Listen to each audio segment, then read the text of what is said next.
Now, is D.C. ready for the Donald? That's probably still an open question, Trish, but Mayor Vince Gray, other D.C. officials say they're thrilled to have the Donald here because he's making a big investment in a local landmark and creating 300 permanent jobs, millions in tax revenue along the way. Trump's company, the winning bidder to renovate D.C.'s historic old post office on Pennsylvania Avenue, one of the city's most iconic buildings. They're investing $200 million to turn it into what Trump says will be the nicest hotel in the country. It will boast the biggest guest rooms in Washington, the largest ballroom among luxury hotels. They're also paying $250,000 a month in rent to the federal government over the next 60 years, so taxpayers have a stake in Trump's success. I spoke to him today after the announcement. I've always thought the old post office was special in two ways, the building itself and the location. You can't get a better location between Congress and the White House on Pennsylvania Avenue, and it's the full block. Plus, the building is beyond anything you could build today. I mean, we're utilizing what's been built from many years ago, and it is just something you could never build today. And in the end, we'll have one of the great hotels of the world. It's an amazing building. Will this be the nicest hotel in Washington? There are a lot of nice ones. Well, this will be by far the best hotel in Washington, and I think everybody in Washington automatically agrees with it. I mean, what we have to work with is incredible. So by the time we finish, I think it'll be one of the great hotels of the world, yes. How expensive will this hotel be? Were you going to be pricing out a lot of Americans who come here to visit this city? No, I don't think so at all. One of the advantages of having the structure, and I've done many structures, as you understand. I did the Grand Hyatt and the Barbizon Plaza and the Plaza Hotel, and I've done many. And when you have a building like this, you have the foundations, you have the exterior structure, you have so many different things that actually save. So if you know what you're doing, you know, renovation can be very expensive. It can be more expensive if you don't know.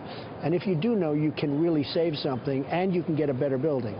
So I think that's what we have right now. And I believe we will have certainly a very, very luxury hotel, but we're going to try and make it as inexpensive as possible for people to stay in. Can you give me a sense of the room rate at this point? It's a little bit early because we're talking about opening in 2 years approximately, so it's a little bit early, but it will be, you know, right at the sort of the top of the city.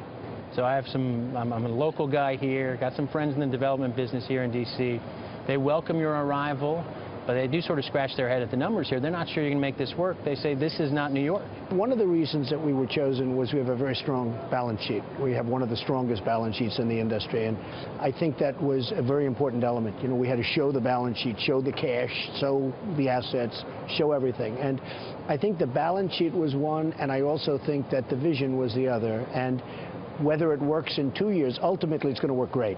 And I don't know if it's going to work in 2 years or 4 years or 10 years, but it will be a great project. There's no doubt about it. This is a project where you're investing real Trump money, right, as opposed to just the Trump name. Yes, we own 100% of it, and it's going to be something that will be amazing when it's completed, yes. It's fair to say you've been a critic of the federal government at times. In this case, federal government's your landlord.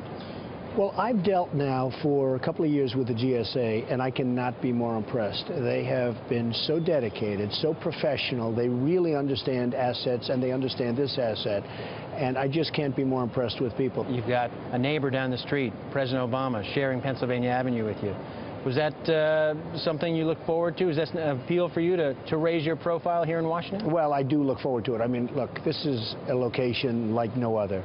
You have the Capitol, you have the White House, and right in the middle you have the old post office, which will be Trump International Hotel. So the location is so good. So this is not about Donald Trump raising his profile in D.C. This is about a business opportunity. I don't need a higher profile, I don't think. I mean, to the best of my knowledge. No, this is about taking a building that has the potential to be truly incredible and saving it and making it better than ever before.